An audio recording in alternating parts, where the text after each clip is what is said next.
এক নাম্বার ব্যাখ্যার মধ্যে পাওয়া যায় সাইয়্যিদুল আম্বিয়া, সমস্ত নবীদের নবী, সমস্ত জিনদের নবী, সমস্ত পশু পাখিদের নবী, সমস্ত মানুষের নবী, সমস্ত কুল কায়নাতের নবী আপনার আমার নবী মুহাম্মাদুর রাসূলুল্লাহ সাল্লাল্লাহু আলাইহি ওয়াসাল্লাম। এই মুহাম্মাদুর রাসূলুল্লাহ সাল্লাল্লাহু আলাইহি ওয়াসাল্লামের উম্মত হওয়ার কারণে এই উম্মতে মুহাম্মাদের বড় দাম। আপনার আমার নবী বড় দামি, এই নবীর উম্মতকে আল্লাহ বড় দামি বানাইছেন। আপনার আমার নবী বড় সম্মানী, এই নবীর উম্মতকেও আল্লাহ বড় সম্মানী বানাইছেন। এই আপনার আমার নবী সব থেকে শ্রেষ্ঠ, এই ওই নবীর উম্মতকেও আল্লাহ তাআলা সব থেকে শ্রেষ্ঠ বানাইছেন।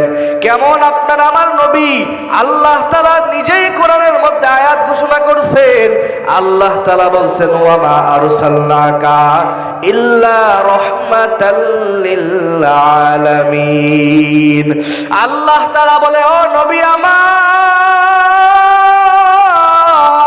দুনিয়ার মানুষদেরকে জানাইয়া দেন আমি আল্লাহ তাআলা আপনাকে দুনিয়ার জমিনে পাঠাই নাই, তবে হ্যাঁ প্রেরণ করেছি দুনিয়ার সমস্ত মাখলুকের জন্য, কুল কায়নাতের জন্য। দুনিয়ার জমিনে যা কিছু আছে ইহকাল পরকাল সব যুগের সব মাখলুকের জন্য রহমত বানাইয়া আমি আল্লাহ তাআলা আপনি নবীকে দুনিয়ার জমিনে পাঠাইছি। ইমামুল আউয়ালিনাল আখিরিন বাহর সাদকা রাহমাতাল লিল আলামিন, শুধু হুজুদাস রাহমাতাল লিল আলামিন, মসজিদে শুধু হামারো হ্যায় জমিন। আপনার আমার নবীর কারণে আপনার আমার বড় দাম, আপনার আমার নবী সব থেকে দামি, এই জন্য আপনাকে আমাকেও আল্লাহ তাআলা দামি বানাইছেন।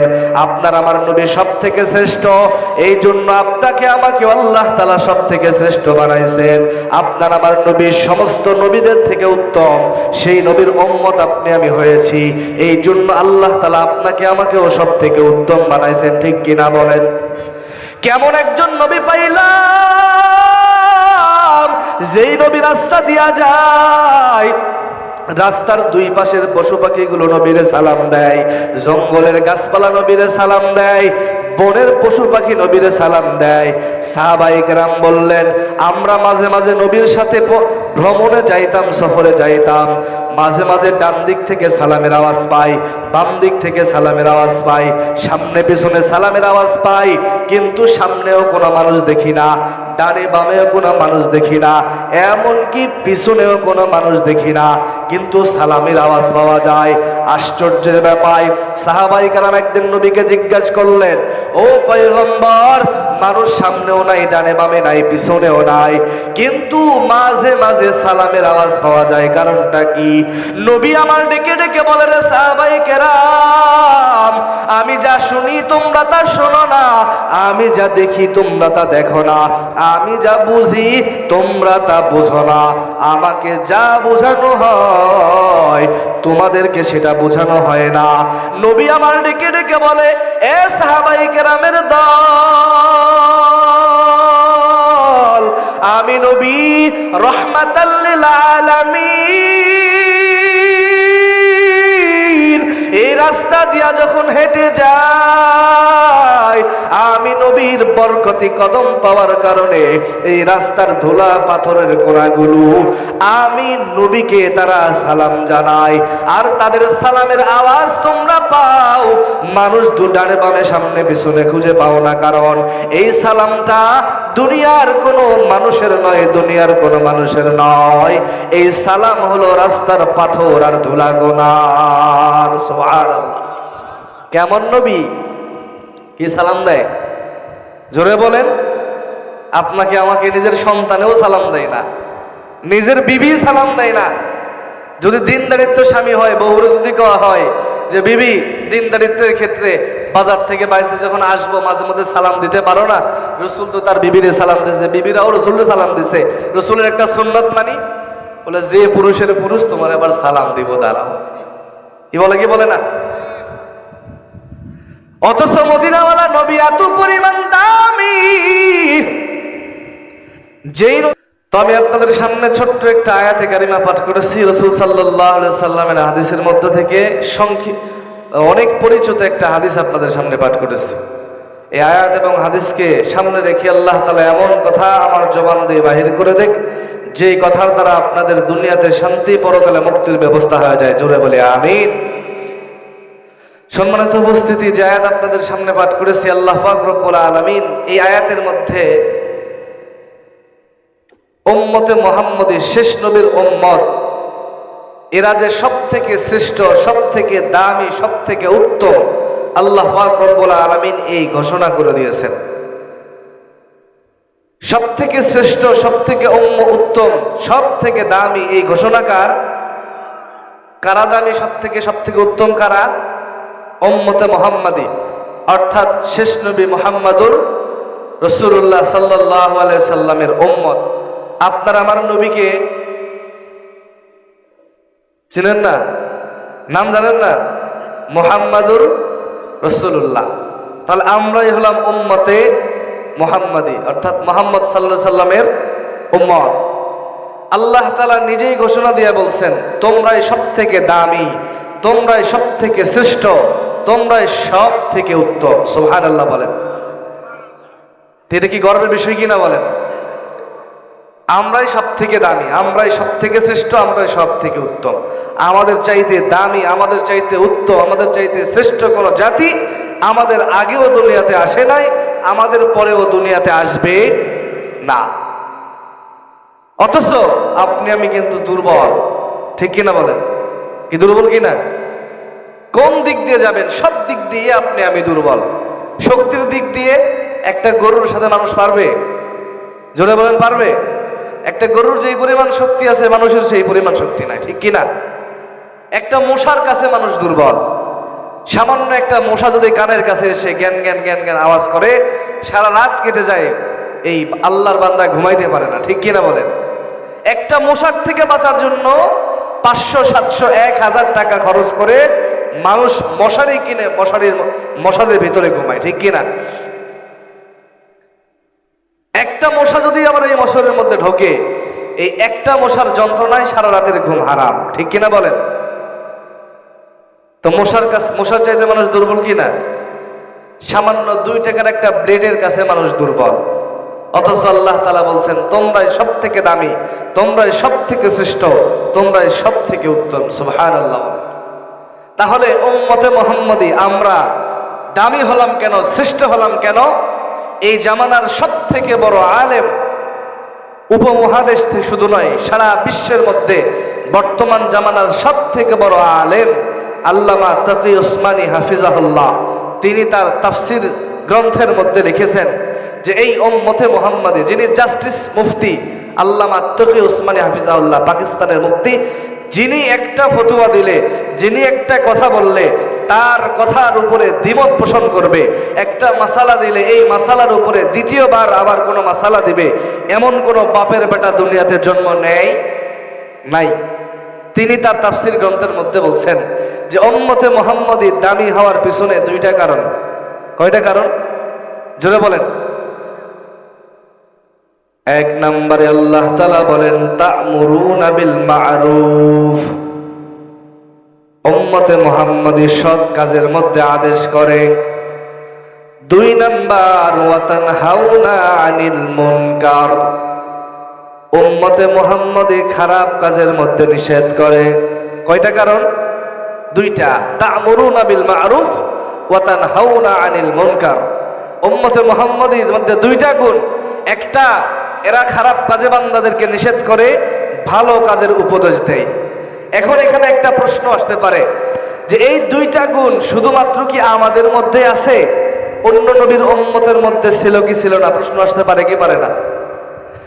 এই 2টা গুণ অন্য প্রত্যেকটা জামানার নবীর উম্মতের মধ্যেই ছিল। আল্লাহ তাআলা কোরআনেই বলছেন, প্রত্যেক জামানার নবীর উম্মতরা ঈমানদার ছিল, আল্লাহর উপরে ঈমান ছিল, বিশ্বাস ছিল, তাদের মধ্যেও এই 2টা গুণ ছিল। তারপরেও তারা আল্লাহ তাআলা তাদেরকে শ্রেষ্ঠ বলে নাই, উত্তম বলে নাই, সব থেকে শ্রেষ্ঠ বলে নাই, শুধুমাত্র উম্মতে মুহাম্মাদীকে বলছে। কেন? এই আয়াতের ব্যাখ্যার মধ্যে ইঙ্গিত করে বোঝানো হয়েছে যে উম্মতে মুহাম্মদের মধ্যে দুইটা গুণ আছে, ভালো কাজে আদেশ করে খারাপ কাজে নিষেধ করে। এই দুইটা গুণ অন্যান্য নবীর উম্মতের মধ্যে যদিও ছিল, কিন্তু এই দুইটা গুণ তারা পরিপূর্ণভাবে আদায় করতে ব্যর্থ হয়েছেন। কি হয়েছে? ব্যর্থ হয়েছেন। এই জন্য কেন ব্যর্থ হয়েছেন? বলে এমনও সময় গেছে তারা ভালো কাজে আদেশ খারাপ কাজে নিষেধ কোনোটাই করে নাই। অথচ রাসূল সাল্লাল্লাহু আলাইহি সাল্লাম উম্মতে মুহাম্মদের জন্য একটা সুন্দর সুপারিশ করে গেছেন যে কিয়ামত পর্যন্ত আনেওয়ালা যত নবীর উম্মত দুনিয়াতে আসবে, এই উম্মতের মধ্যে এমন একটা দল থাকবে যারা সর্বদা হকের উপরে থাকবে, যারা সর্বদা মানুষকে ভালো কাজে আদেশ করবে, খারাপ কাজে নিষেধ করবে। এটা কার কথা? ভালো করে বুঝেন। আপনারা কিন্তু বেখেলে আছেন, অনেকে তাকাতাকি করতেছেন, বুঝবেন ভালো করে। আল্লাহ বলছে তাফসীর ব্যাখ্যার মধ্যে, আল্লামা তকি উসমানী বলছে দামি হওয়ার পিছনে দুইটা কারণ, খারাপ কাজে নিষেধ করে, ভালো কাজে আদেশ করে। কিন্তু এই দুইটা গুণ তো অন্য নবীর উম্মতের মধ্যেও ছিল, কিন্তু আল্লাহ তাদেরকে শ্রেষ্ঠ বলেন নাই, তাদেরকে উত্তম বলেন নাই, তাদেরকে দামি বলেন নাই, কেবলমাত্র শুধুমাত্র উম্মতে মুহাম্মদীকে দামি বললেন। কেন? এই ব্যাখ্যার মধ্যেই বলছেন অন্য নবীর উম্মতরা এই দুইটা হুকুম পালন করতে ব্যর্থ হয়েছেন, তারা গাফেল ছিল, অলস ছিল, যার কারণে আল্লাহ নিজে তাদেরকে নিয়ে তিরস্কার করছে, ঠাট্টা বিদ্রুপ করছে। কিন্তু রাসূল সাল্লাল্লাহু আলাইহি সাল্লাম হাদিসের মধ্যে বলে গেছেন কিয়ামত পর্যন্ত আনেওয়ালা যত নবীর উম্মত আসবে, যত উম্মত আছে, এদের মধ্যে এমন একটা দল আছে যারা সর্বদা হকের উপরে থাকবে, জীবন দিবে, রক্ত দিবে, জান মাল বিবি সম্পদ সবকিছু আল্লাহর রাস্তায় দিবে, এরপরেও সর্বদা হকের উপরে থাকবে, যারা সর্বদা মানুষকে দ্বীনের পথে ভালো কাজে আদেশ করবে, খারাপ কাজে নিষেধ করবে। এই জামানার মধ্যে সেই দল কোন দল? সেই দল হলো একমাত্র আহলে হক ওলামায়ে কেরাম। ঠিক কিনা বলে? এটাও আবার সব ওলামায়ে কেরাম না। টুপিওয়ালা তো সবাই, দাড়ি তো সবার গায়ে আছে, জুব্বা তো সবার গায়ে আছে, কিন্তু সবাই ইমানদার নাকি? কথা বলেন, আমার কথা কি আপনারা বোঝেন? তাহলে আওয়াজ দেন, উত্তর দিবেন। আমি যদি বলি ঠিক কিনা, হ্যাঁ কিনা, উত্তর দিলে আপনাদের কষ্ট হবে, আপনারা উত্তর দিলে আমার বুঝাইতে সহজ হবে। আচ্ছা বলেন, টুপি তো মাথায় সবাই দেয়, দাড়ি তো সবাই রাখে, জুব্বা তো সবাই পরে, তাই বলে কি প্রত্যেকেই ইমানদার? জান্নাতে কি সবাই যাবে? জোরে বলেন, জান্নাত সবাই পাবে না। এই জন্য রাসূল বলছেন সব থেকে শ্রেষ্ঠ, সব থেকে দামি একটা দল আসবে যারা সর্বদা হকের উপরে থাকবে, অটল থাকবে, যারা মানুষকে দ্বীনের পথে আদেশ করবে, ভালো কাজে আদেশ করবে, খারাপ কাজে নিষেধ করবে। আর সেই দল কারা? একমাত্র আহলে ওলামায়ে কেরাম, যারা সর্ব অবস্থায় মানুষকে ভালোর দিকে আদেশ করে, খারাপের দিকে নিষেধ করে। ঠিক কিনা বলেন? এটাও সব ওলামায়ে কেরাম নয়। আহলে ওলামায়ে কেরাম, আহলে হক, যারা সর্ব অবস্থায় কোরআন এবং হাদিসকে সামনে রেখে আল্লাহ এবং রসুল ব্যতীত অন্য কারো ইতাআত করে না, অন্য কারো অনুসরণ করে না, গোলামি করে না, একমাত্র আল্লাহ এবং রসুলের জন্যই নিজের জীবন, মাল, সম্পদ সবকিছু বিসর্জন দেয়, তাদের সন্তুষ্টির জন্যই জীবনের সব কাজ করে। এরা হলো আহলে ওলামায়ে কেরাম, আহলে হক ওলামায়ে কেরাম। আর এরাই হলো এই জামানার সর্ব অবস্থায় শ্রেষ্ঠ থাকবে, যারা কিয়ামত পর্যন্ত মানুষকে ভালো কাজে আদেশ করবে, খারাপ কাজে নিষেধ করবে। তো যেটা বলতেছিলাম এর মধ্যেই, যে সবাইকেই টুপিওয়ালা হইলে বিশ্বাস করা যাবে না, দাড়িওয়ালা হইলে বিশ্বাস করা যাবে, জুব্বা পরে থাকলে বিশ্বাস করা যাবে না। যদি জুব্বা পরলেই, মাথায় পাগড়ি পরলেই ভালো হওয়া যাইতো, আজকে সৌদি আরবে যান, দুবাইয়ে যান, মিশরে যান, তাদের কি করুণ হালাত। দাড়ি আছে মুখের মধ্যে, মাথার মধ্যে পাগড়ি বাঁধা আছে, একদম সব থেকে পায়ের টাকনুর নিচ পর্যন্ত জুব্বা পরে আছে, অথচ মদের বারে গিয়ে আড্ডা দেয়, মেয়ে নিয়ে আড্ডা দেয়। আজকে সৌদি আরবে বড় বড় শেখ যারা এত পরিমাণ বিলাসিতা করে, ফিলিস্তিনের উপরে এত পরিমাণ হামলা হইল, একটা দুঃখ পর্যন্ত করে নাই। আছে না নাই? তারাও টুপিওয়ালা, তারাও পাগড়িওয়ালা, তারাও দাড়িওয়ালা, কিন্তু আহলে হক ওলামায়ে কেরামের মধ্যে পড়ে। জোরে বলেন, পড়ে। পার্থক্য কি? সিডিগোল আছে না নাই? বাজারে সিডিগোল পাওয়া যায় না? স্বর্ণ আর সিডিগোল দুইটা দেখতে একই রকম কালার, সেম টু সেম, চেনার কোনো উপায় নাই। পাথর দিয়ে ঘষা দেন তাও নিকেল ওঠে না, চকচক চকচকি করে। এটা চেনার উপায় আছে না নাই? জোরে বলেন। কি? কষ্টি পাথর, অ্যাসিড। বর্তমান দিন যাইতেছে প্রযুক্তি, নতুন নতুন স্বর্ণ পরীক্ষা করার প্রযুক্তি নামতেছে। যাই হোক, সিলিকন স্বর্ণ এটা যেমন পরীক্ষা করার মাধ্যম দুনিয়াতে আছে, ঠিক পাঞ্জাবি টুপি জুব্বাওয়ালা যদিও, কিন্তু এটা আহলে হক নাকি আহলে বাতিল এটা পরীক্ষা করার সিস্টেম, এটা পরীক্ষা করার প্রযুক্তিও দুনিয়ার জমিনে, কথা বলেন, দুনিয়ার জমিনে আছে। কি? রাসূলের সুন্নাহ। এই সুন্নাত তরিকায় যেই বান্দা তার ঘুম থেকে ওঠা থেকে শুরু করে দুনিয়ার সমস্ত জাগতিক কাজ, আবার ঘুমাইতে যাওয়ার আগ পর্যন্ত প্রত্যেকটা কাজ যদি আল্লাহ রসুলের সুন্নত তরিকায় করে, আল্লাহর কোরআনের বিধান অনুযায়ী করে, বুঝবেন তাহলেই এই ব্যক্তিটা একমাত্র আহলে হক ওলামায়ে কেরামের দলের মধ্যে অন্তর্ভুক্ত। কিন্তু মাথায় টুপি, মাথায় পাগড়ি, জুব্বা দাড়ি লাগানো আছে, কিন্তু তার সমস্ত কাজ কারবার, কথাবার্তা, খাবার দাবার সব কিছু হিন্দুদের মতো, নাস্তিকদের মতো, কাফেরদের মতো, বেঈমানদের মতো। বুঝতে হবে এটা হলো আহলে বাতিল। ঠিক কিনা বলেন? কারণ জুব্বাওয়ালা, টুপিওয়ালা, পাগড়িওয়ালা, দাড়িওয়ালা হাজারো হাজি সাহেব আছে, মাথায় টুপি দিয়ে দাড়ি রাখে, কিন্তু সুদের খাতায় নাম লেখায়। আছে না নাই? জোরে বলেন, আছে না নাই? সুদ না খাইলে ঘুম ধরে না, সুদের টাকা দিয়ে প্রত্যেক বছরে বছরে হজে যায়। আছে না নাই? সমাজের মধ্যে এরাই আবার সব থেকে বড় দামি, এরাই সব থেকে সম্মানী। মাহফিলে গেলে হাজি সাহেব আসছে, সবার সামনে জায়গা দাও। আছে না নাই? সুদের কথা বললে মাইক টান দেয়, মাইক কেড়ে নাই। আছে না নাই? তো যাই হোক, আপনাদেরকে আমি যেটা বুঝাইতে চাইতেছিলাম যে আল্লাহ তাআলা রাসূল বলছেন সর্বযুগে একটা দল থাকবে যারা সর্ব অবস্থায় হকের উপরে থাকবে, যারা মানুষকে ভালো কাজে আদেশ করবে, খারাপ কাজে নিষেধ করবে। এটাই হলো আহলে হক ওলামায়ে কেরাম। এই ওলামায়ে কেরামের কারণেই আল্লাহ পাক রব্বুল আলামিন দুনিয়ার জমিনে বেঈমানদেরকে এখনো পর্যন্ত আল্লাহর নিয়ামত দ্বারা ডুবাই রাখছেন। ঠিক কিনা বলেন? যদি ভালো মানুষ, ওলামায়ে কেরাম, তলবে ইলম, মাদ্রাসা, মসজিদ, ইমাম, মুয়াজ্জিব এগুলো না থাকতো, কবে যে আল্লাহর গজব দিয়ে ধ্বংস করে দিত, মানুষ টেরি পাইতো না। ঠিক না ঠিক? তাহলে কয়টা কারণে দামি? দুইটা কারণ। এক নম্বরে আল্লাহ তাআলা বলেন তা'মুরুনা বিল মা'রুফ ওয়া তানহাউনা আনিল মুনকার। বান্দারা খারাপ কাজে আদেশ করে, ভালো কাজে আদেশ করে, খারাপ কাজে নিষেধ করে। এই জন্য উম্মতে মুহাম্মাদের বড় দাম।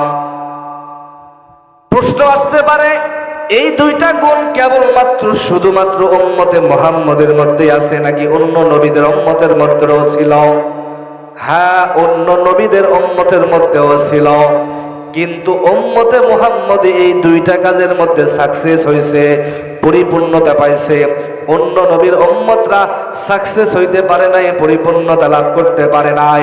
এই জন্য দুনিয়ার জমিনে তাদের নাম নিশানাও নাই, তাদের ধর্মের নাম নিশানাও দুনিয়ার জমিনে নাই।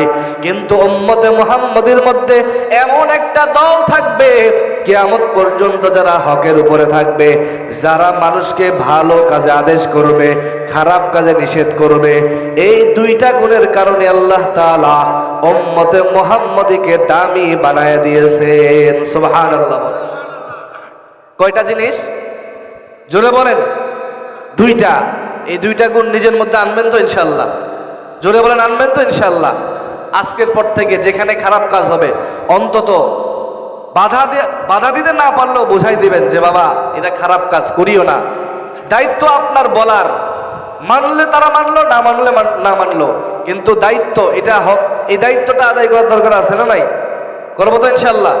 আর সর্ব অবস্থায় মানুষকে ভালোর দিকে ডাকবো, ভালো কাজে আদেশ করব, খারাপ কাজে নিষেধ করবো ইনশাআল্লাহ। তাহলে দামি হওয়ার পিছনে দুইটা কারণ, একটা ভালো কাজে আদেশ, আরেকটা হলো খারাপ কাজে নিষেধ।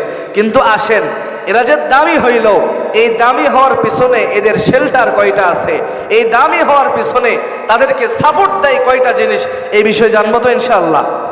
জোরে বলেন। তাফসীর গ্রন্থের মধ্যে আল্লামা তাকি উসমানী হাফিজাহুল্লাহ কুনতুম খায়রা উম্মতি উখরিজাত লিন-নাস, তোমরাই সব থেকে দামি, তোমরাই সব থেকে উত্তম। এই আয়াতের ব্যাখ্যার মধ্যে পাওয়া যায় এই উম্মতে মুহাম্মদী সব থেকে এক নাম্বার ব্যাখ্যার মধ্যে পাওয়া যায় সাইয়্যিদুল আম্বিয়া, সমস্ত নবীদের নবী, সমস্ত জিনদের নবী, সমস্ত পশু পাখিদের নবী, সমস্ত মানুষের নবী, সমস্ত কুল কায়নাতের নবী আপনার আমার নবী মুহাম্মাদুর রাসূলুল্লাহ সাল্লাল্লাহু আলাইহি ওয়াসাল্লাম। এই মুহাম্মাদুর রাসূলুল্লাহ সাল্লাল্লাহু আলাইহি ওয়াসাল্লামের উম্মত হওয়ার কারণে এই উম্মতে মুহাম্মাদীর বড় দাম। আপনার আমার নবী বড় দামি, এই নবীর উম্মতকে আল্লাহ বড় দামি বানাইছেন। আপনার আমার নবী বড় সম্মানী, এই নবীর উম্মতকেও আল্লাহ বড় সম্মানী বানাইছেন। এই আপনার আমার নবী সব থেকে শ্রেষ্ঠ, এই ওই নবীর উম্মতকেও আল্লাহ তাআলা সব থেকে শ্রেষ্ঠ বানাইছেন। কেমন আপনার আমার নবী? আল্লাহ তাআলা নিজেই কোরআনের মধ্যে আয়াত ঘোষণা করছেন। আল্লাহ তাআলা বলছেন ওয়া মা আরসালনাকা ইল্লা রাহমাতাল লিল আলামিন।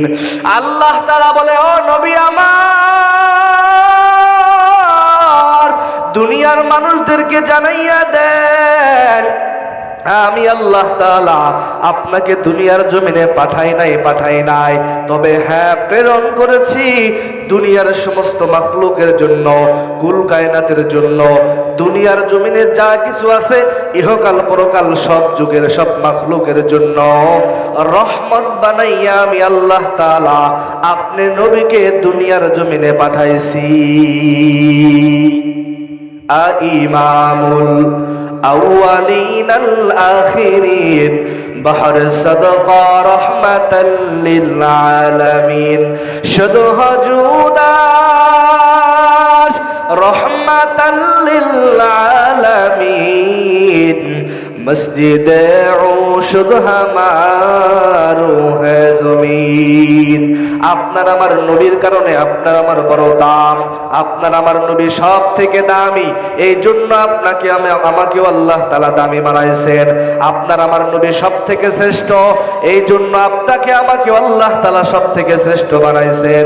আপনার আমার নবী সমস্ত নবীদের থেকে উত্তম, সেই নবীর উম্মত আপনি আমি হয়েছি, এই জন্য আল্লাহ তাআলা আপনাকে আমাকেও সব থেকে উত্তম বানাইছেন। ঠিক কিনা বলেন?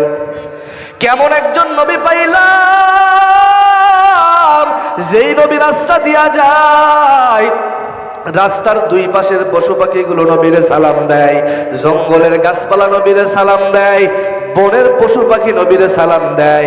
সাহাবায়ে কেরাম বললেন আমরা মাঝে মাঝে নবীর সাথে ভ্রমণে যাইতাম, সফরে যাইতাম, মাঝে মাঝে ডান দিক থেকে সালামের আওয়াজ পাই, বাম দিক থেকে সালামের আওয়াজ পাই, সামনে পিছনে সালামের আওয়াজ পাই, কিন্তু সামনেও কোনো মানুষ দেখি না, ডানে বামেও কোনো মানুষ দেখি না, এমনকি পিছনেও কোনো মানুষ দেখি না, কিন্তু সালামের আওয়াজ পাওয়া যায়।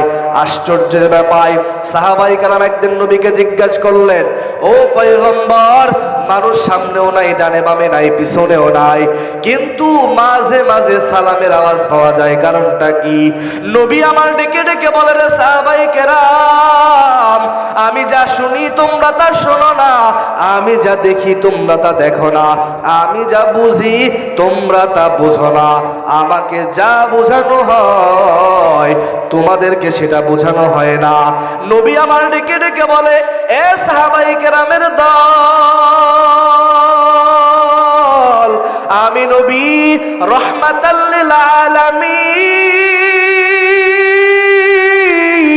এই রাস্তা দিয়া যখন হেঁটে যায় আমি নবীর বরকতি কদম পাওয়ার কারণে এই রাস্তার ধুলা পাথরের কোণাগুলো আমি নবীকে তারা সালাম জানায়, আর তাদের সালামের আওয়াজ তোমরা পাও, মানুষ ডানে বামে সামনে পিছনে খুঁজে পাও না, কারণ এই সালামটা দুনিয়ার কোনো মানুষের নয়, দুনিয়ার কোনো মানুষের নয়, এই সালাম হলো রাস্তার পাথর আর ধুলা গোনার। সুবহানাল্লাহ।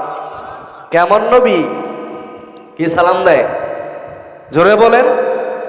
আপনাকে আমাকে নিজের সন্তানেও সালাম দেয় না, নিজের বিবি সালাম দেয় না, যদি দিনদারিত্ব স্বামী হয়, বহুরে যদি কওয়া হয় যে বিবি দিনদারিত্বের ক্ষেত্রে বাজার থেকে বাড়িতে যখন আসবো মাঝে মধ্যে সালাম দিতে পারো না? রসুল তো তার বিবিরে সালাম দিছে, বিবিরাও রসুলের সালাম দিছে। রসুলের একটা সুন্নত মানি, বলে যে পুরুষের পুরুষ তোমার এবার সালাম দিব, দাঁড়াও। কি বলে, কি বলে না? অথচ মদিনাওয়ালা নবী এত পরিমাণ দামি, যেই নবী রাস্তা দিয়ে হেঁটে যায়, নবীর বরকতি কদম পাওয়ার কারণে রাস্তার ধুলা বালু পাথরের কোণাগুলো পর্যন্ত নবীরে সালাম দেয়। আপনার আমার নবী দুনিয়ার জন্য রহমত, দুনিয়ার সমস্ত কুল কায়নাতের জন্য রহমত, বনের পশু পাখির জন্য রহমত, পানির মাছের জন্য আপনার আমার নবী হলেন রহমত, আসমানের জন্য রহমত, জমিনের জন্য রহমত, জান্নাত জাহান্নামের জন্য রহমত, দুনিয়ার সমস্ত কুল কায়নাতের জন্য রহমত, মানুষের জন্য রহমত, জিনের জন্য রহমত, পশু পাখির জন্য রহমত, নারীদের জন্য রহমত, পুরুষের জন্য রহমত, যুবকদের জন্য রহমত, যুবতীদের জন্য রহমত, নারীদের জন্য কেমন রহমত? আজ থেকে ১৫০০ বছর আগে ওই আরব ভূমির দিকে তাকায়া দেখেন, এমন এক জাহেলিয়াতের যুগ ছিল যেই সময়ের মধ্যে নারীদেরকে মানুষ মনে করা হইতো না, নারীদেরকে মানুষ মনে করা হইতো না, পশু মনে করা হইতো, জানোয়ার মনে করা হইতো। এমন যুগ গেছে বা নারীদেরকে মনে করা হতো এরা অভিশপ্ত, এদের মধ্যে কোনো আত্মা নাই, রূহ নাই, এরা মানুষ নয়, বরং নারীদের সাথে অমানসিক ব্যবহার করা হতো। নারীদেরকে নারী মনে করা হইতো না। না কারো যদি কন্যা সন্তান হইতো, মাটির নিচে জ্যান্ত কবর দিয়ে দেওয়া হতো। কারো যদি কন্যা সন্তান হইতো, ওই সমাজের মধ্যে ওই মা বাবাকে সব থেকে ছোট বলে গণ্য করা হতো, অসম্মানী করা হতো। কোনো মা বাবার যদি কন্যা সন্তান হয়, ওই সমাজের মধ্যে সব থেকে অবহেলিত বলে গণ্য করা হতো। আল্লাহ তাআলা ওই সময় আপনার আমার নবীকে দুনিয়ার জমিনে আলো বানায়া পাঠাইলেন। ওই জাহেলিয়াতের যুগটাকে আল্লাহ তাআলা কোরআনের মধ্যে ঘোষণা করেন, ওয়া মা আরসালনাকা ইল্লা রাহমাতাল লিল আলামিন। ও নবী আমার, আপনাকে দুনিয়ার জন্য রহমত বানাইয়া পাঠাইলাম। ওই আরব ভূমির মধ্যে জাহেলিয়াতের যুগ, যে যুগের মধ্যে নারীদেরকে নারী মনে করা হইতো না, নারীদের কোনো অধিকার ছিল না। কোনো মা বাবার যদি নারী সন্তান কন্যা সন্তান হইতো, সমাজের সব থেকে অবহেলিত মা বাবা হইতো, তাদেরকে সম্মান দেওয়া হইতো না, তারা শরমে মাথা নিচু করে ফেলতো। আল্লাহ তাআলা ওই সময় আপনার আমার নবীকে পাঠাইলেন। আপনার আমার নবীর দ্বারা, ইসলামের দ্বারা আল্লাহ তাআলা ওই মদিনাকে আল্লাহ তাআলা এমন ভাবে পরিবর্তন করে দিয়েছেন, নারীদেরকে আল্লাহ তাআলা এমন সুন্দর মর্যাদা দান করছেন। দুনিয়ার জমিনে যত ধর্ম আছে, খ্রিস্টান ধর্মের মধ্যে যান, হিন্দু ধর্মের মধ্যে যান, যত ধর্ম আছে প্রত্যেকটা ধর্মের মধ্যে যান, কোন ধর্মের মধ্যে নারীদেরকে সম্মান দেওয়া হয় না, নারীদেরকে মানুষ মনে করা হয়তো না। এমনও ধর্ম আছে যেই ধর্মের মধ্যে যখন কোন নারী বিবাহ হয় আর ওই নারীর স্বামী যখন মারা যায়, ওই নারীটা যখন বিধবা হয়ে যায়, বিধবা নারী কি করবে? অভিশপ্ত নারী, তার কোনো দাম নাই। কি করা যায়? হিন্দু সম্প্রদায়ের মধ্যে এমন জাতি আছে, ওই স্বামীর চিতার সাথে জীবিত বিবিটাকেও পুড়ে ফেলা হয়, মেরে ফেলা হয়। অথচ মদিনাওয়ালা নবীর মাধ্যমে আল্লাহ তাআলা ওই জাহেলিয়াতের যুগে নারীদেরকে এমন মর্যাদা দান করছে। 25 বছরের মুহাম্মদ 40 বছরের খাদিজাকে যখন বিবাহ করতে যাবে, এমন সময় আরবের কাফের বেঈমানেরা গানা কানাঘোষা করে, বলা বলি করে, মুহাম্মদ নিজেকে নবী দাবি করে, মুহাম্মদ নিজেকে আল্লাহর বন্ধু দাবি করে, মুহাম্মদ একটা আল্লাহর বন্ধু দাবি করে। আবার ওই মুহাম্মদ কেমনে 25 বছরের যুবক 40 বছর একজন বিধবা মহিলাকে বিবাহ করে? আল্লাহ তাআলা নবীর মাধ্যমে জানায়া দেয়, এরে দুনিয়ার মানুষ, একটু দিলের কানটা লাগায়া শোনো। আল্লাহ তাআলা 25 বছরের যুবক নবী 40 বছরের খাদিজাকে বিবাহ করার দ্বারা গোটা বিশ্বের নারীদের সম্মান বাড়ায়া দিয়েছেন। আল্লাহ তাআলা দুনিয়ার মানুষদেরকে নবীর মাধ্যমে জানায়া দেয় নারীদেরও সম্মান আছে। এমনকি শুধু সম্মান নয়, একটা বিধবা নারীরও সম্মান আছে। কি সম্মান? ইসলামের মাধ্যমে একজন নারী যখন বিধবা হয়ে যায় আর একজন পুরুষের সাথে বিবাহ, এটাও আল্লাহ তাআলা বৈধ করে দিয়েছেন। ঠিক কি না বলেন? কথা বলেন ঠিক কি না? ইসলামের মাধ্যমে, নবীর মাধ্যমে আল্লাহ নারীদের সম্মান কমাইছে না বাড়াইছে? জোরে বলেন, আওয়াজ দিয়ে বলেন, কমাইছে না বাড়াইছে? ওই যে পিছনের ভাইরা, আপনারা কি কথা বুঝতেছেন? হ্যাঁ, এদিকে কানেকশন আছে তো? তো বলেন, ইসলামের মাধ্যমে, নবীর মাধ্যমে আল্লাহ নারীদের সম্মান কমাইছে না বাড়াইছে? হিন্দু খ্রিস্টান যত ধর্ম আছে, চীন দেশে যান, চীনাদের মধ্যে, মারমাদের মধ্যে, আমেরিকায় যান, যেই দেশের মধ্যে যান, প্রত্যেকটা ধর্মের মধ্যে নারীদের কোনো অধিকার নাই, সম্পত্তির মধ্যে কোনো অধিকার নাই। এক কথায় নারীরা যখন বিবাহ হবে, এখনো এই সমাজের মধ্যে হিন্দু আছে না নাই? ডেকে আনেন, তাদেরকে বলেন আপনাদের মেয়েদের কি অধিকার আছে? এক কথাই বলবে মেয়েদের কোনো অধিকার নাই। বাবার বাড়ি থেকে একটা মেয়ে যখন বিবাহ হয়ে চলে যায়, এই বিবাহের মধ্যে যতটুকু খরচ করা হবে, যা কিছু দেওয়া হবে, অন্যান্য ধর্মের মেয়েদের এখানেই শেষ। পরবর্তীতে বাবা মারা যাওয়ার পরে বাবার কোনো সম্পত্তি, বাবার কোনো টাকা পয়সা, বাবার কোনো ফ্ল্যাট জমি জমার মধ্যে মেয়েদের কোনো ভাগ সম্পত্তি নাই। কেবলমাত্র শুধুমাত্র আল্লাহ তাআলা ইসলামের মাধ্যমে দুনিয়ার নারীদের সম্মান মর্যাদা শুধু বাড়াই নাই, বরং সম্পদ, এই বাবার সম্পদের মধ্যেও নারীদের ভাগ দিয়ে দিয়েছেন। ঠিক কিনা বলেন? যদিও আল্লাহ তাআলা বিধান দিয়েছেন, রাসূল আল্লাহ স্পষ্ট কোরআনে আল্লাহ বিধান দিয়েছেন যে পুরুষ যা পাবে তার অর্ধেক পাবে নারী বাবার সম্পত্তির মধ্যে। ঠিক কিনা? যদিও অর্ধেক দিছে, অর্ধেক পাওয়ার পরেও নারীরা পুরুষের থেকে জিতছে। ঠিক না ঠিক? কারণ নারীরা কয় দিকে ভাগ পায়? দুই দিকে পায়।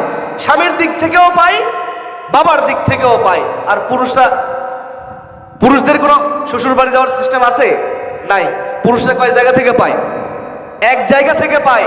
আর নারীরা পায় দুই জায়গা থেকে। তাহলে বোঝা গেল ইসলাম অর্ধেক ক্ষমতা, অর্ধেক স্বার্থ, অর্ধেক সম্পত্তির ভাগ নারীদেরকে দিয়ে নারীর উপরে জুলুম করে নাই, বরং আল্লাহ তাআলা ইসলামের দ্বারা, নবীর দ্বারা পর্দার বিধান দিয়ে, সম্পত্তির অর্ধেক ক্ষমতার বিধান দিয়ে নারীদের উপরে ইহসান করছে। ঠিক কিনা বলেন? অন্যান্য ধর্মেতে এতটুকুও পাই না যতটুকু ইসলাম ধর্মে আল্লাহ দিয়েছেন। তাহলে বোঝা গেল একজন পুরুষের যেই ক্ষমতা আছে সেই ক্ষমতা একজন নারীর নাই। জন্মগতভাবেই একজন পুরুষকে যেই ক্ষমতা আল্লাহ দান করছেন তার অর্ধেক একজন নারীকে দান করছেন। ব্রেন একজন পুরুষকে আল্লাহ যেই পরিমাণ দান করছেন তার অর্ধেক আল্লাহ একজন নারীকে দান করছে। শক্তির দিক দিয়ে জন্মগতভাবে একজন পুরুষকে আল্লাহ যেই শক্তি দান করছে তার অর্ধেক শক্তি একজন নারীকে দান করছে। ঠিক কিনা বলেন? জন্মগতভাবে আল্লাহ তাআলা যেমন এটা একটা শিডিউল দিয়েছেন, বিধান দিয়েছেন। কেন? বলেন নারী পুরুষ কখনো সমান হতে পারে না। তো বোঝা গেল ইসলাম নারীদেরকে অর্ধেক ভাগ, অর্ধেক সম্পত্তি, অর্ধেক অধিকার দিয়ে নারীদের উপরে অত্যাচার করে নাই, জুলুম করে নাই, বরং ইহসান করছে। নারীদের সম্মান মর্যাদা মানুষের কাছে, পুরুষের কাছে বাড়ায় দিয়েছেন। ঠিক কিনা বলে? এই নারীদের তো কোনো অস্তিত্বই ছিল না, নারীদেরকে মানুষ মনে করা হইতো না, তাদেরকে জীবিত মাটির নিচে পুঁতে দেওয়া হইতো। আজকে আল্লাহ তাআলা ইসলামের মাধ্যমে নারীদেরকে অর্ধেক ভাগ, অর্ধেক অধিকার আল্লাহ তাআলা দিয়ে দিয়েছেন। সুবহানাল্লাহ। তা বলেন ইসলাম নারীদের উপরে ইহসান করছে নাকি জুলুম করছে? ইহসান করছে। ঠিক কিনা?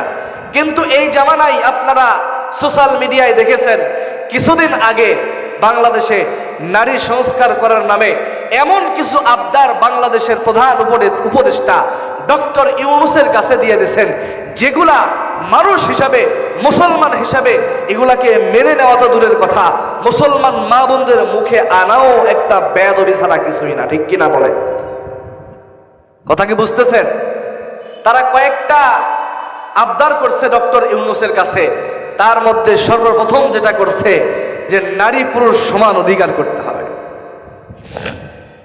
যেটা তসলিমা নাসরিন চাইছিল, বলছিল যদিও বাংলার জমিন থেকে বোরকা পরে পালাইতে বাধ্য হয়েছে, যদিও বোরকার বিরুদ্ধে কথা বলছে, বোরকা পরেই পালাইতে বাধ্য হয়েছে। তসলিমা নাসরিন যদিও বাংলাদেশ থেকে পালাইছে, কিন্তু তার উত্তরসূরি এখনো দুনিয়ার জমিনে আছে না নাই? বাংলাদেশে আছে না নাই? বাংলাদেশের মধ্যে আছে। নারীরা সর্বপ্রথম যেই অধিকার চেয়েছেন, যেটা আবদার করেছেন, প্রথম নম্বরে যেটা হলো, সেটা হলো যে নারী পুরুষ সমান অধিকার করতে হবে সব জায়গার মধ্যে। আচ্ছা বলেন, একজন পুরুষের যে ক্ষমতা, একজন পুরুষের যে সাধ্য, এটা কি একজন নারীর মধ্যে আছে? জোরে বলেন। যদি এটা নারীরা চায়, নারীদেরকে যে পুরুষকে যে পরিমাণ অধিকার দেওয়া হয়েছে, নারীদেরকেও সেই পরিমাণ অধিকার দিতে হবে, নারী পুরুষ সমান অধিকার দিতে হবে। তাহলে আমরা পুরুষরাও আন্দোলন করব, আমরা পুরুষরাও আবদার করব, তাহলে সব জায়গার মধ্যে নারী পুরুষ সমান অধিকার দিতে হবে, ঠিক কিনা? কথা বলেন। তাহলে সংসারের হাল এটা পুরুষের উপরে থাকবে কেন? দুটা সমান সমান করে নিতে হবে। কথা বলেন। উন্নতি যদি করতে হয়, ইনকাম রোজগার যদি করতে হয়, পুরুষরা কেন করবে? নারীরা ঘরে বসে থাকবে কেন? নারীদেরকেও সমান সমান আয় করতে হবে, রোজগার করতে হবে, ঠিক কিনা বলেন? কথা কি বুঝতেছেন? সমান রোজগার করতে হবে। একটা ছেলে সন্তান যদি মেয়ের পেটের মধ্যে নাই, দ্বিতীয় সন্তান ছেলের পেটের মধ্যে নিতে হবে। এটা কি সম্ভব? জোরে বলেন। ছেলেদের পেটে সম্ভব? নারী পুরুষ সমান অধিকার। ছেলেরা যদি 4টা বিয়ে করতে পারে, মেয়েরা 4টা বিয়ে করতে পারবে না কেন? এমন একটা আবদার আছে না নাই? নারী পুরুষ সমান অধিকার মানে তার মধ্যে এটাও একটা আবদার, যদিও স্পষ্ট করে দেয় নাই, কিন্তু এই একটার মধ্যে সবগুলা সীমাবদ্ধ। ছেলেরা যদি 4টা বিয়ে করতে পারে, মেয়েরা কেন পারবে না? এখন আপনাদেরকে সামান্য একটা যুক্তি দিয়ে বোঝাই। একজন ছেলেও যদি 4টা বিয়ে করে, একজন মেয়েও যদি 4টা বিয়ে করে, তার পেট থেকে যে সন্তানটা আসবে, সন্তানের যে একটা পরিচয় দিবে কি, এটা আপনাদেরকে সামান্য যুক্তি দিয়ে বোঝাই। আপনারা কি বিরক্ত হচ্ছেন? একজন ছেলে 4টা বিয়ে করলো, যদি তার সামর্থ্য থাকে 4টা বউকে সমান অধিকার দিয়ে, 4টা বউকে সমান সম্পত্তি দিয়ে তাদেরকে লালন পালন করার মতো, চালানোর মতন সামর্থ্য থাকে, একটা ছেলে 4টা বিয়ে করতে পারবে। ইসলামে বৈধ না হারাম? বৈধ না হারাম? একটা ছেলে 4টা বিয়ে করলো, একটা ফ্ল্যাটের মধ্যে 4টা নারীকে রাখলো, 4টা রুমের মধ্যে রেখে দিল, 4টা নারীর কাছে 4বার গেল, 4 জনের সাথে 4বার মেলামেশা করলো, 4বার সহবাস করলো। এই সহবাসের দ্বারা 4টা নারীর গর্ভের মধ্যেই বাচ্চা চলে আসলো। এই বাচ্চাগুলা দুনিয়াতে আসলো, একটু বড় হইতেছে। এবার আসেন, এই 4টা নারীর মধ্যে প্রথম স্ত্রীর কাছে গিয়া বলেন যে তোমার সন্তানের বাবাকে। ওই নারীটা, প্রথম বিবিটা এক কথায় উত্তর দিয়ে দিবে, আমার সন্তানের বাবা অমুক, আমার স্বামী সেই হলো আমার সন্তানের বাবা, ঠিক কিনা? দ্বিতীয় স্বামীর কাছে যাবেন, একই কথাই বলবে, আমার সন্তানের বাবা অমুক, আমার সন্তানের পরিচয় হলো সেই বাবা। তৃতীয় বিবির কাছে যাবেন, একই কথা বলবে। চতুর্থ বিবির কাছে যাবেন, একই কথাই বলবে, ঠিক না ঠিক? জোরে বলেন। তাহলে একটা পুরুষ 4টা বিয়ে করছে, 4টা নারীর পেট থেকে কয়টা সন্তান হয়েছে? 4টা সন্তান হয়েছে। সন্তান কার পেট থেকে হয়? মেয়েদের না ছেলেদের? মেয়েদের পেট থেকে হয়। এবার আসেন, একটা মেয়েকে 4টা বিয়ে দিলেন, কথার কথা 4টা স্বামীকে 4 ঘরের মধ্যে রাখলেন। একটা মেয়ে 4টা স্বামীর সাথে কাছেই গেল, 4 জনের কাছে একবার করে সহবাস করলেন। এবার বলেন, সহবাস করার দ্বারা ছেলের পেটে বাচ্চা আসবে না মেয়ের পেটে আসবে? একই দিনে 4টা ছেলের সাথে মেলামেশা করছে, সহবাস করছে। এবার বলেন, বাচ্চা কিন্তু আসবে একটা, ঠিক কিনা বলেন? 2টাও আসতে পারে, কিন্তু বেশিরভাগ আসে 99% হলো একটা, ঠিক কিনা? আচ্ছা বলেন, 4টা পুরুষের সাথে মেলামেশা করার দ্বারা একটা নারীর পেটে একটাই বাচ্চা আসলো। এই বাচ্চাটা যখন দুনিয়ার জমিনে আসলো, যখন তাকে জিজ্ঞেস করা হবে যে তোমার গর্ভের মধ্যে যে সন্তান হয়েছে, এই সন্তানের পরিচয় কি, এই সন্তানের বাবার পরিচয় দাও, বলেন এই মেয়েটা কি দিতে পারবে? জোরে বলেন। তাহলে এই সন্তানটা কি হবে? জারজ সন্তান, ঠিক কিনা? জারজ সন্তান দেওয়া ইসলামে বৈধ না হারাম? জোরে বলেন। জারজ সন্তান জন্ম দেওয়া যেমন ইসলামে জায়েজ নাই, বৈধ নাই, কখনো সম্ভব নয়, ঠিক তেমনি ভাবে একজন পুরুষ 4টা বিয়ে করতে পারবে, নারী 4টা বিয়ে করতে পারবে না, এটাই বাস্তব, ঠিক কিনা বলেন? সব কাজের মধ্যে পুরুষকে আল্লাহ তাআলা যেমন ক্ষমতা দিয়েছেন, নারীদেরকে তার অর্ধেক দিয়েছেন। ইসলামের বিধান এটাই আপনাকে মানতে হবে। যদি বলেন সমান অধিকার চাই, তাহলে প্রত্যেকটা ক্ষেত্রে সমান অধিকার মানতে হবে, ঠিক কিনা বলেন? কথা বলেন, ঠিক না ঠিক? তাহলে বোঝা গেল যে ইসলাম নারীদের উপরে ইহসান করছে, দয়া করছে, তাদের উপরে জুলুম করে নাই, ঠিক কিনা বলেন? অন্য ধর্মের মধ্যে নারীদের তো নামই নাই, নারীদেরকে সম্মান তো দূরের কথা, কোনো অধিকার দেওয়া হয় না, কিচ্ছু দেওয়া হয় না। একমাত্র ইসলাম দিয়েছে। বিশ্বের জমিনে যত ধর্ম আছে, যত বর্ম আছে, যা কিছু আছে, কোনো ধর্ম নারীদেরকে সম্মান দেয় নাই, কোনো ধর্ম নারীদেরকে ইজ্জত দেন নাই। একমাত্র ইসলাম নারীদেরকে সম্মান দিয়েছেন, ইজ্জত দিয়েছেন, ঠিক কিনা বলে? প্রত্যেকটা ক্ষেত্রে নারীদের সম্মান, ইজ্জত। মা হিসাবে একজন নারীর সম্মান আলাদা, বোন হিসাবে একজন নারীর সম্মান আলাদা, বিবি হিসাবে একজন নারীর সম্মান আলাদা, দাদি হিসাবে একজন নারীর সম্মান আলাদা। বোঝা গেল ইসলাম যে পরিমাণ সম্মান নারীদেরকে দিয়েছেন, এই পরিমাণ সম্মান ইসলাম ব্যতীত, আল্লাহ নবীর মাধ্যমে ইসলাম ব্যতীত দুনিয়ার কোনো ধর্ম দিতে পারে নাই, ঠিক না ভাই? ঠিক। তাহলে নারী পুরুষ সমান অধিকার চলবে না। আফসোসের সাথে বলতে হয়, যে নারীদের কোনো অস্তিত্ব ছিল না, যে নারীদেরকে মানুষ মনে করা হইতো না, ইসলাম সেই নারীদেরকে অস্তিত্ব দিয়েছেন, সম্মান দিয়েছেন, মর্যাদা দিয়েছেন, তাদের সম্পত্তির ভাগ দিয়েছেন, সব জায়গার মধ্যে নারীদেরকে অধিকার দিয়েছেন, তাদেরকে থাকার মতন ঠাঁই দিয়েছেন, জায়গা দিয়েছেন। আজকে সেই নারীরাই দুধ কলা খেলে কালসাপ মানুষ করার মতো হয়েছে, ঠিক কিনা বলেন? আজকে সেই নারীরাই আবদার করতেছেন নারী পুরুষ সমান অধিকার দিতে হবে, এরপরে বহু বিবাহ বন্ধ করতে হবে, বাল্য বিবাহ বন্ধ করতে হবে। তারা চায় আমরা তো ভালো নাই, তোমাদেরকেও ভালো থাকতে দিব না, ঠিক কিনা বলেন? আছে না নাই? এই জন্য এই যে গত 3 তারিখ হেফাজতে ইসলামের পক্ষ থেকে চূড়ান্ত একটা সমাবেশ ডাকা হয়েছিল, আপনারা দেখেছেন। শুধু হেফাজতে ইসলাম নয়, প্রত্যেকটা মুসলমানদের দায়িত্ব এই নাস্তিক মার্কা আবদার থেকে এই বিশ্বের মুসলমানদেরকে, বাংলাদেশের নারীদেরকে হেফাজত করা, ঠিক কিনা বলেন? এজন্য আমরা প্রতিবাদ জানাবো সব জায়গা থেকে, নারীরা যেন এই আবদার তাদেরকে ফিরায় নাই, এবং প্রধান উপদেষ্টা ডক্টর ইউনূস যেন তাদেরকে যে স্বীকৃতি দিয়েছেন, যৌন কর্মীকে একটা শ্রমিক হিসেবে তাদেরকে সার্টিফিকেট দিতে হবে। নাউজুবিল্লাহ বলেন। পতিতাকেও নাকি সার্টিফিকেট দিতে হবে। এটা যখন ওলামায়ে কেরাম বলছে, একজন বিশ্ববিদ্যালয়ের নারী শাহবাগী আবার আলেম ওলামাদেরকে হারামজাদা বলে গালি দিয়েছে। নাউজুবিল্লাহ বলেন। যারা আলেম ওলামাকে গালি দেয়, বুঝবেন তাদের গোড়ার মধ্যে ঝামেলা আছে, ঠিক কিনা? ঠিক। জোরে বলেন, জোরে বলেন। স্পষ্ট আল্লাহর কোরআনের বিধান।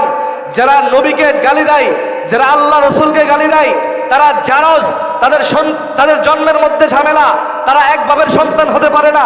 ঠিক তেমনি ভাবে নবীর ওয়ারিস ওলামাই কেরামদেরকে যারা গালি দেয়, তাদের জন্মের মধ্যেও ঝামেলা আছে, ঠিক কিনা বলেন?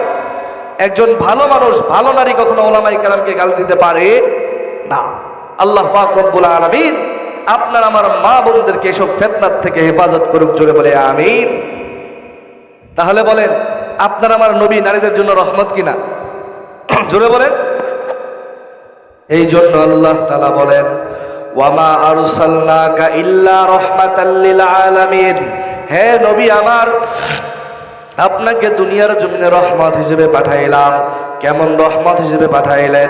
আসমানের জন্য রহমত, জমিনের জন্য রহমত, গাছপালার জন্য রহমত, পশু পাখির জন্য রহমত, সমস্ত কুল কায়নাতের জন্য রহমত, এমনকি গর্তের পিপিলিকার জন্য আপনার আমার নবী হলেন রহমত।